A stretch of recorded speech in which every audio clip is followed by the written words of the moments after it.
ભરૂચના જંબુસર બાયપાસ ચોકડી નજીક આવેલ વ્હાઇટ હાઉસ ખાતે વર્લ્ડ વાઇડ હ્યુમન કેર ફાઉન્ડેશનની સંસ્થા છેલ્લા 6 વર્ષથી સ્થાપિત છે, જ્યાં આજરોજ વર્લ્ડ વાઇડ હ્યુમન કેર ફાઉન્ડેશનના સહયોગથી ગુજરાત માટીકામ કલાકારી અને રૂરલ ટેકનોલોજી સંસ્થા ગાંધીનગર દ્વારા દિવ્યાંગો માટે તાલીમ શિબિરનું આયોજન કરવામાં આવ્યું હતું.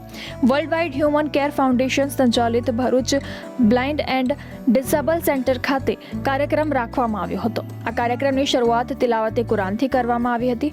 આ તાલીમ શિબિરમાં 30 જેટલા લાભાર્થીઓએ ભાગ લીધો હતો, જેમાં આજરોજ તાલીમ પૂર્ણ થતાં લાભાર્થીઓને પ્રમાણપત્ર આપી સન્માનિત કરવામાં આવ્યા હતા.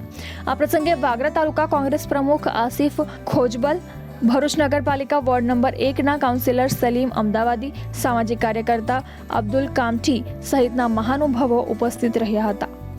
આજરોજ world wide human care foundation સંસ્થા સંચાલિત બ્લાઇન્ડ એન્ડ ડિસેબલ ટ્રેનિંગ સેન્ટરમાં વ્હાઇટ હાઉસ ખાતે જે બ્લાઇન્ડ અને ડિસેબલ બાળકો છે, વ્યક્તિઓ છે, તેમનું આત્મનિર્ભર થાય તેમના માટેની એક તાલીમ 15 દિવસની કરવામાં આવેલી હતી, તારીખ 5/12/2024ના રોજથી.